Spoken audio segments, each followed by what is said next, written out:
अऊज़ु बिल्लाहि मिनश शैतानिर रजीम बिस्मिल्लाहिर रहमानिर रहीम रब्बी अदखिलनी मुदखला सिद्क़िन व अखरिजनी मुखरज सिद्क़िन वजअलनी मिन लदुनका सुल्तानन नसीरा।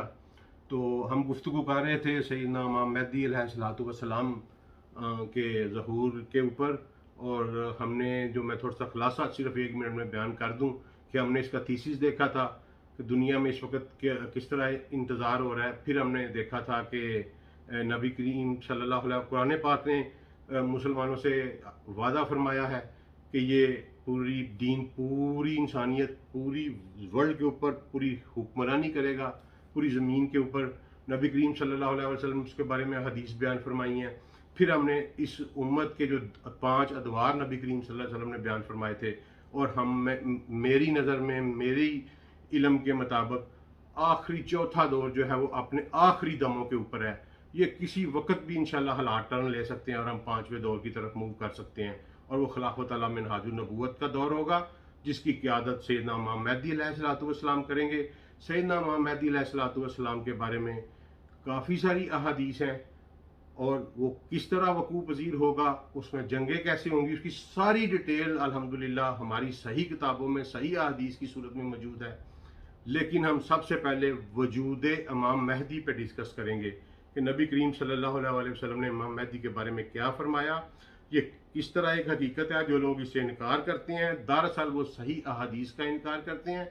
वो अहादीस जिनकी सनद बिल्कुल ठीक है, जिनके ऊपर आज तक उम्मत ने, जिनकी रावियों के ऊपर किसी किस्म की कोई जिरा नहीं की, और रिसेंट रिसर्च जो हुई है अल्लामा नासरुद्दीन अलबानी ने जो की है, जिन्होंने ये सिलसिलातुल सहिया जो है वो लिखी है, ये मेरे हाथ में है, ये देखें। तो ये इन्होंने 3 वालीम जो है सिलसिलातुल सहिया के लिखे हैं, और तमाम अहादीस जो हैं वो इन्होंने इसमें इकट्ठी कर दी हैं, जो कि सही हैं, ताकि इंसान को, पढ़ने वालों को इस दौर में ईजी हो जाए। लेकिन साथ साथ उन्होंने यही नहीं किया, बल्कि साथ साथ उन्होंने फिर रेफरेंस दिया है कि ये बुक, ये जो हदीस है, ये मैंने कहाँ से ली है। वो रेफरेंस देते हैं, ये बुखारी की फ़लाँ नंबर की हदीस है, फिर उसकी तखरीज है कि ये कैसे कैसे किस किस रावी से है। तो ये बड़ी शानदार रिसर्च है। तो इसके मुताबिक ये सही अहादीस हैं, जिनमें नबी करीम सल्लल्लाहु अलैहि वसल्लम ने इमाम मेहदी की खुशखबरी भी दी है, और हमें बताया भी है कि वो किस तरह आएंगे।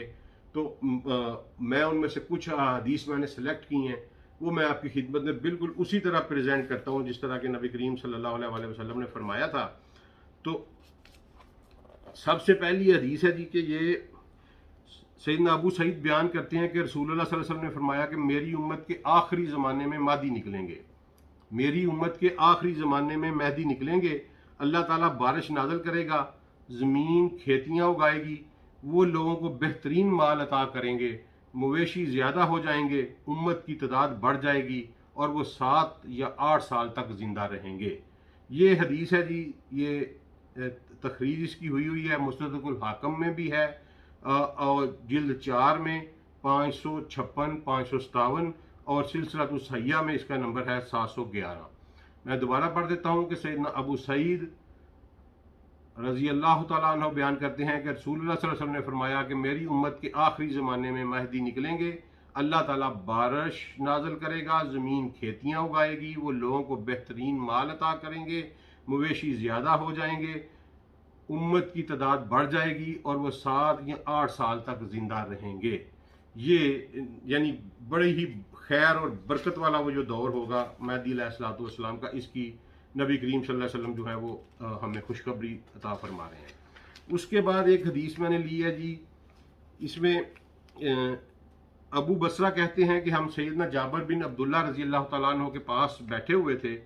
उन्होंने कहा, करीब है कि अहले इराक की तरफ ना माप वाली चीज़ भेजी जाएगी, ना तोलने वाली, यानी कि वहाँ कहत आएगा। हमने कहा, ऐसा किन तरफ से होगा? उन्होंने कहा, ऐसा अजमियों की तरफ से होगा, वो ये चीज़ें रोक लेंगे। फिर फरमाया, करीब है कि अहले शाम की तरफ ना तो तोल वाली चीज़ भेजी जाएगी, और ना ही माप वाली चीज़ भेजी जाएगी। हमने कहा, ऐसा किस तरफ से होगा? रसूलुल्लाह सल्लल्लाहु अलैहि वसल्लम ने फरमाया कि ऐसा रूमियों की तरफ से होगा, यानी रूमी जो है वो शाम की नाकाबंदी करेंगे, और अजमी जो है वो इराक की नाकाबंदी करेंगे। फिर उन रसूलुल्लाह सल्लल्लाहु अलैहि वसल्लम थोड़ी देर खामोश रहने के बाद कहा کہ میری امت کے آخری زمانے میں ایک ایسا خلیفہ پیدا ہوگا جو شمار کیے بغیر مال کے چلو بھر بھر کے لوگوں کو عطا کرے گا۔ میں نے ابو بصرہ اور ابو العلا سے کہا کہ کیا تم عمر بن عبدالعزیز کو یہی خلیفہ تصور کرتے ہو؟ انہوں نے کہا نہیں۔ وہ کیوں عمر بن عبدالعزیز کو یہ خلیفہ تصور نہیں کرتے تھے؟ کیونکہ عمر بن عبدالعزیز اسلام کے ابتدائی دور میں آئے، چند سالوں کی ملوکیت، چند دہائیوں کی ملوکیت جو تھی 4-5-50 سال کی، اس کے بعد ان ایک ہوا کا تازہ جھونکا تھے سیدنا عمر بن عبدالعزیز۔ لیکن اس حدیث کے شروع میں ہی نبی کریم صلی اللہ علیہ وسلم نے جب مہدی کا ذکر کیا تو فرمایا کہ میری امت کے آخری زمانے میں ایسا خلیفہ پیدا ہوگا، یعنی یہ عمر بن عبدالعزیز نہیں ہو سکتے۔ اس کے بعد جو میں نے آپ کو کہا کہ ڈاٹ کنیکٹ کرنے ہیں کہ کیا واقعی اگر یہ ڈاٹ کنیکٹ ہو جائے کہ کیا مہدی علیہ السلام جو ہیں وہ عیسیٰ علیہ السلام کے ہم اثر ہوں گے، تو پھر وہ تمام جنگیں جن کا ذکر مہدی عیسیٰ علیہ السلام میں آیا ہے وہ مہدی سے بھی ریلیونٹ ہو جاتی ہیں، اور پھر وہ تمام جنگیں جن کا ذکر دجال کی سٹوریوں میں آیا ہے، دجال کی حدیث میں آیا ہے، وہ بھی مہدی علیہ السلام سے کنیکٹ ہو جائیں گی۔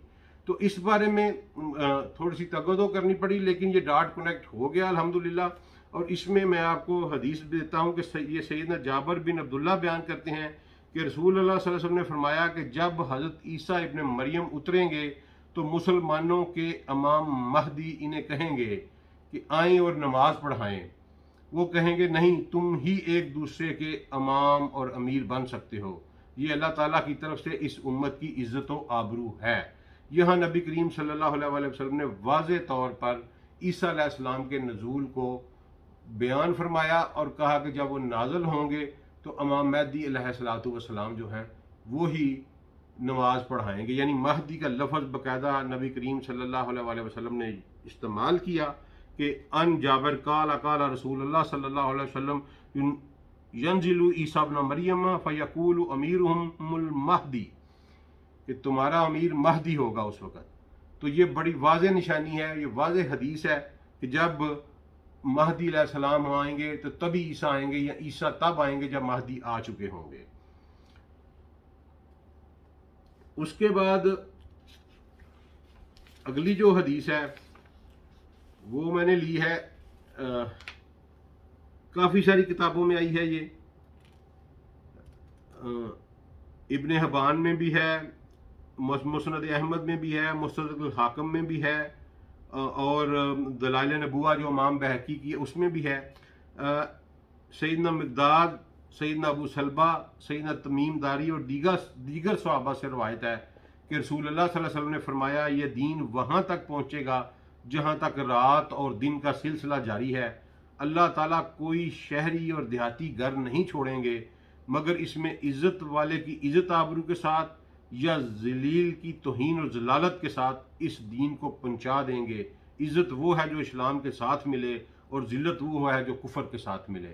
یعنی اس حدیث میں نبی کریم صلی اللہ علیہ وسلم کافی سارے صحابہ کی موجودگی میں، بڑے صحابہ سیدنا مقداد، سیدنا ابو سلبہ، سیدنا تمیم داری اور بہت سارے صحابہ وہاں بیٹھے تھے، تو نبی کریم صلی اللہ علیہ وسلم نے فرمایا کہ اس روئے زمین میرا دین وہاں تک میری امت کی حکومت پہنچے گی جہاں تک دن رات ہیں، یعنی پوری روئے زمین کے اوپر پہنچے گی، اور دین ہر گھر میں داخل ہوگا، چاہے عزت کے ساتھ داخل ہو یعنی بندہ اسے قبول کر لے، چاہے ذلت کے ساتھ داخل ہو یعنی جھک کے رہنا پڑے، لیکن حکمرانی جو ہے وہ نبی کریم صلی اللہ علیہ وسلم کی امت کی ہوگی اور وہ خلافت علی منہاج النبوہ ہوگی۔ اس کے بعد اگلی جو ہے حدیث، اس میں نبی کریم صلی اللہ علیہ وسلم نے اور وضاحت فرمائی اور کہا کہ کون ہوں گے مہدی۔ تو یہ حدیث جو ہے یہ میں نے ابن ماجہ میں ہے، مسند احمد میں ہے، ابو یعلا میں ہے، مصنف ابن ابی شیبہ میں ہے اور سلسلۃ الصحیحہ میں بھی ہے، جس میں سیدنا علی سے روایت ہے۔ مولا علی علیہ السلام اس کے راوی ہیں، وہ روایت کرتے ہیں کہ رسول اللہ صلی اللہ علیہ وسلم نے فرمایا کہ مہدی ہم یعنی اہل بیت سے ہوگا، اللہ تعالیٰ اسے ایک رات میں درست کر دے گا۔ یعنی اہل بیت میں سے ہوگا، اہل بیت سے مراد نبی کریم صلی اللہ علیہ وسلم کی اولاد میں سے ہوگا، سید ہوگا، اور اللہ تعالیٰ ایک رات میں اس کی اصلاح کر دے گا۔ اس کا کیا مطلب ہے؟ اس کا مطلب یہ ہے کہ اگر ان کے پاس کوئی थोड़ी बहुत कोई कमी भी होगी तो अल्लाह ताला वो एक ही रात में उनकी इस्लाह भी कर देगा और दुनिया के दिल भी उनकी तरफ से मोड़ देगा, और फिर जो है वो लोग जो है उनकी जौक दर जौक बैत करेंगे। तो इसके बाद मेहदी की फजीलत पे मैंने एक हदीस ली है। ये हदीस जो है ये भी सिलसिला सहिया में भी है। तो इसमें सैयदना अबू सईद खदरी रज़ी अल्लाह तआला बयान करते हैं कि रसूल सल्लल्लाहु अलैहि वसल्लम ने फरमाया, जिसके पीछे ईसा इब्न मरियम नमाज पढ़ेंगे वो हम यानी हम अहले बैत में से होगा। कितने बड़े फ़ख्र की बात है कि एक नबी वजीह दुनिया व आखिरा, एक बहुत बड़े नबी, एक बहुत बड़े रसूल, उलुल अज़म रसूल इस उम्मत में आएंगे और इस नबी सल्लल्लाहु अलैहि वसल्लम की उम्मती के पीछे नमाज पढ़ेंगे। फरमाया, सैयदना अबू सईद खदरी बयान करते हैं कि रसूलुल्लाह सल्लल्लाहु अलैहि वसल्लम ने फरमाया, जिसके पीछे ईसा इब्न मरियम नमाज पढ़ेंगे वो हम में से होगा, यानी हम अहले बैत में से होगा। उसके बाद एक और हदीस है जिसमें रसूलुल्लाह सल्लल्लाहु अलैहि वसल्लम ने फरमाया कि ज़मीन जुल्म व सितम से भर जाएगी। जब ऐसे होगा तो अल्लाह ताला एक आदमी भेजेगा, वो मेरा हम नाम होगा। वो जुल्म और सितम की जगह पर ज़मीन में अदल व इंसाफ कायम करेगा। ये सिलसिला सहिया में 1529 नंबर है इसका। मैं दोबारा पढ़ देता हूँ कि नबी करीम मुआविया बिन करा अपने बाप से रवायत करते हैं कि रसूलुल्लाह सल्लल्लाहु अलैहि वसल्लम ने फरमाया, ज़मीन जुल्म और सितम से भर जाएगी। जब ऐसे होगा तो अल्लाह ताला एक आदमी भेजेगा, वो मेरा हम नाम होगा। वो जुल्म और सितम की जगह पर ज़मीन में अदल और इंसाफ कायम करेगा। ये अहादीस मैंने आपकी खिदमत में प्रेजेंट की हैं। ये मैंने इसलिए, ये हदीस बहुत सारी हैं लेकिन जिसकी सनद में ज़रा सा भी कहीं शक है वो मैंने प्रेजेंट नहीं की। मैंने ये वो हदीस आपके सामने प्रेजेंट की हैं जिनके ऊपर जिनकी इसनाद के ऊपर पूरी उम्मत मुसलमान जो है वो मुतफिक है सिवाय गांधी साहब के, ठीक है, या परवेज़ के, जो कि अहादीस के इल्म को ही नहीं मानते। तो ये इन अहादीस से ये साबित होता है कि मेहदी अलैहिस्सलातु वस्सलाम का आना, उनका वजूद मुसल्लम है। अब हम आते हैं कि उन्होंने कब आना है और जब वो आएंगे तो फिर क्या होगा। आना उन्होंने उम्मत के आखिरी हिस्से में है। अब आखिरी, मैंने आपसे पहले कहा कि जो आखिरी दौर की जंगें हैं उनका डाट कनेक्ट हो जाता है महदी के साथ। इसी तरह जो ईसा अलैहिस्सलाम के दौर का जिहाद होगा उसका डाट भी महदी अलैहिस्सलाम से कनेक्ट हो जाता है। और दजाल वाली जो अहादीस हैं उनका डाट भी कनेक्ट हो जाता है। जबकि नबी करीम सल्लल्लाहु अलैहि वसल्लम ने फरमा दिया कि जब महदी उतरेंगे, जब ईसा उतरेंगे तो तुम्हारा इमाम महदी होगा। फिर नबी करीम ने फरमाया कि ईसा उतरेंगे तो जो बंदा नमाज की क़यादत या इमामत करेगा वो हम में से होगा। इसका मतलब है कि हम असर होंगे दोनों, इमाम महदी, लेकिन इमाम महदी पहले आएंगे क्योंकि वो नमाज के वक्त उतरेंगे कि इमाम महदी की क़यादत कर रहे होंगे। इमाम महदी जब आएंगे उसके बारे में अम्मा उम्मे सलमा से एक रवायत मिलती है, बड़ी खूबसूरत रवायत है और मैं तो उस पर बड़ी टाइम कैलकुलेशन भी करता रहता हूँ। अम्मा जी फरमाती हैं कि रसूलुल्लाह सल्लल्लाहु अलैहि वसल्लम ने फरमाया कि अरब में एक बादशाह का इंतकाल होगा, एक बादशाह की मौत वाक़ई होगी और फिर 3 अफराद उस बादशाह के ख़जाने के ऊपर, एक रवायत में है काबे के ख़जाने के ऊपर, तो काबे के ख़जाने से मुराद यही है कि वो हजाज की गवर्नमेंट के ऊपर लड़ेंगे। उन तीनों के बाप जो हैं वो भी बादशाह रहे होंगे।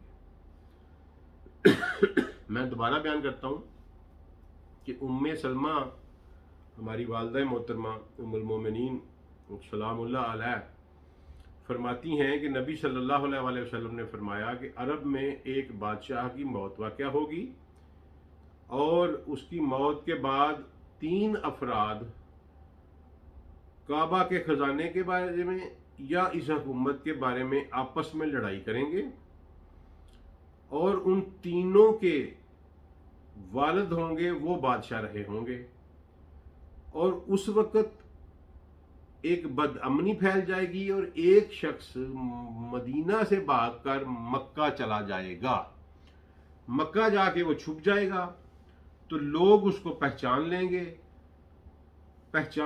گے، تو اسے کہیں گے کہ تم مہدی ہو، ہم تمہاری بیعت کریں گے۔ وہ بیعت لینے پہ رضامند نہیں ہوگا، لیکن پھر لوگ اس کو لے کے آئیں گے اور مقام اور حجر اسود کے درمیان میں، یعنی مقام ابراہیم اور حجر اسود کے درمیان میں اسے کھڑا کریں گے، اور پھر وہاں لوگ جو ہوں گے وہ جوک در جوک اس کی بیعت کریں گے۔ یہ مہدی علیہ الصلوۃ والسلام ہوں گے۔ پھر ہمیں ایک اور حدیث ملتی ہے کتاب الفتن میں، وہ یہ کہتی ہے کہ جب کعبۃ اللہ میں مہدی کی بیعت ہوگی تو شام کا ایک لشکر جس کی قیادت بنو کلب کا ایک بندہ، ایک بادشاہ کر رہا ہوگا، وہ بنو کلب کا جو بادشاہ ہے وہ ایک لشکر بھیجے گا مہدی کو پکڑنے کے لیے۔ یہ بڑی سینسٹیو چیزیں، میں اسے تھوڑا سا آہستہ آہستہ اس کی طرف جا رہا ہوں آگے جا کے، کیونکہ یہ اس سارے کی ساری جو بلڈنگ کھڑی ہونی ہے انہی 2-3 احادیث کی بنیاد کے اوپر ہے کہ جب بیعت ہو جائے گی کعبۃ اللہ میں، مشہوری ہو جائے گی دنیا میں کہ مہدی کا نزول ہو گیا ہے، تو شام کا ایک حکمران جس کا تعلق بنو کلب سے ہوگا وہ فوج بھیجے گا مہدی کو پکڑنے کے لیے۔ یہ فوج جو ہوگی یہ ساری کی ساری بیدا کے مقام پر زمین میں دنسا دی جائے گی۔ بیدا، وادی بیدا کون سی ہے؟ میری تحقیق کے مطابق وادی بیدا، جس کو آج کل وادی جن کہتے ہیں، یہ وادی بیدا ہے۔ پرانا نام بھی اس کا بیدا ہی تھا، اور وہاں کوئی عجیب و غریب قسم کا معاملہ ہے، میں خود بھی دیکھ کے آؤں، آپ میں سے بہت سے لوگ دیکھ کے آئے ہوں گے۔ سائنٹیفک تجزیہ تو اس کی ہے میگنیٹک فورس، لیکن ظاہر ہے وہاں کوئی عجیب و غریب معاملہ ہے، اور میں نے یہ چونکہ حدیث پڑھی ہوئی تھی، میں نے وہاں جب جا کے وہ دیکھا تو میں سمجھ گیا کہ اس کے اندر کوئی ایسی قوت ہے جو ایک دم پھٹ جائے گی اور پوری کی پوری چیز لشکر کو اپنے اندر نگل لے گی۔ اس کی ریزن یہ ہے کہ وہاں آپ گاڑی نیوٹرل کر دیں اور تو گاڑی چڑھائی کی طرف جا رہی ہے تو وہ 120 تک چلی جاتی ہے، یہ بالکل صحیح بات ہے۔ اور آپ پانی پھینکیں تو پانی بجائے نیچے آنے کے پانی اوپر کی طرف جاتا ہے، تو یہ نیوٹرل میں آپ گاڑی جو ہے وہ 120 تک چلی جاتی ہے، یہ میں نے خود چلا کے دیکھی ہے۔ تو وہاں کوئی سائنٹسٹ کہتے ہیں کہ اس طرح کی 1-2 اور جگہ بھی ہیں دنیا میں جہاں یہ گریویٹیشنل فورس جو ہے وہ اینٹی ایکٹ کر رہی ہے، وہ علیحدہ توجیہ ہے، اس پہ ایک علیحدہ ٹاپک ہے، لیکن یہ وہاں جا کے خوف محسوس ہوا مجھے تو کہ یہ بیدا، جب میں نے اس کی وادی جن تو ابھی نام دیا لوگوں نے اس کو، پہلا اس کا نام بیدا تھا، اور مکہ مدینہ میں آج بھی لوگ اس کو بیدا ہی کہتے ہیں، اور یہ بیدا میں وہ جو لشکر جو ہے وہ دنسا دیا جائے گا۔ جب وہ لشکر دنسے گا تو یہ امام مہدی کی اصل پہچان ہوگی۔ اس وقت پوری دنیا میں رولا پڑ جائے گا، اور نبی کریم صلی اللہ علیہ وسلم نے فرمایا کہ شام اور عراق کے تمام جو ہے ولی، کتب، ابدال جو کچھ بھی ہوں گے وہ سارے کے سارے دوڑیں گے، اور پھر وہ مہدی علیہ الصلوۃ والسلام کے ہاتھ میں بیعت کریں گے۔ اب ذرا آپ تھوڑا سا اس کا پس منظر دیکھیں کہ بادشاہ مرے گا، 2 بندے جو جن کے باپ بادشاہ رہے ہوں گے وہ آپس میں لڑائی کریں گے، اور عرب میں فتنہ فساد پھیلا ہوا ہوگا۔ ان حالات میں امام مہدی کی بیعت کی جائے گی، امام مہدی کے خلاف شام سے ایک لشکر آئے گا، جب وہ لشکر دنس جائے گا تو اس کے بعد پھر خراسان سے جھنڈے بھی نکلیں گے، اور عراق، شام، تمام لوگ، پوری امت مسلمہ سے لوگ جو ہے وہ بھاگیں گے اور سیدنا امام مہدی علیہ الصلوۃ والسلام کے ہاتھ پر بیعت کریں گے۔ جب وہ بیعت کریں گے تو اس کے بعد کیا ہوگا، یہ اب ہم آگے اگلی پارٹ میں جا کے نا، تو میں آپ سے گزارش کرتا ہوں کہ امام مہدی کی بیعت کے بعد جب خلافت قائم ہو جائے گی اس وقت گرد و پیش میں حالات کیسے ہوں گے اور پھر آگے سلسلہ کیسے چلے گا۔ السلام علیکم ورحمۃ اللہ وبرکاتہ۔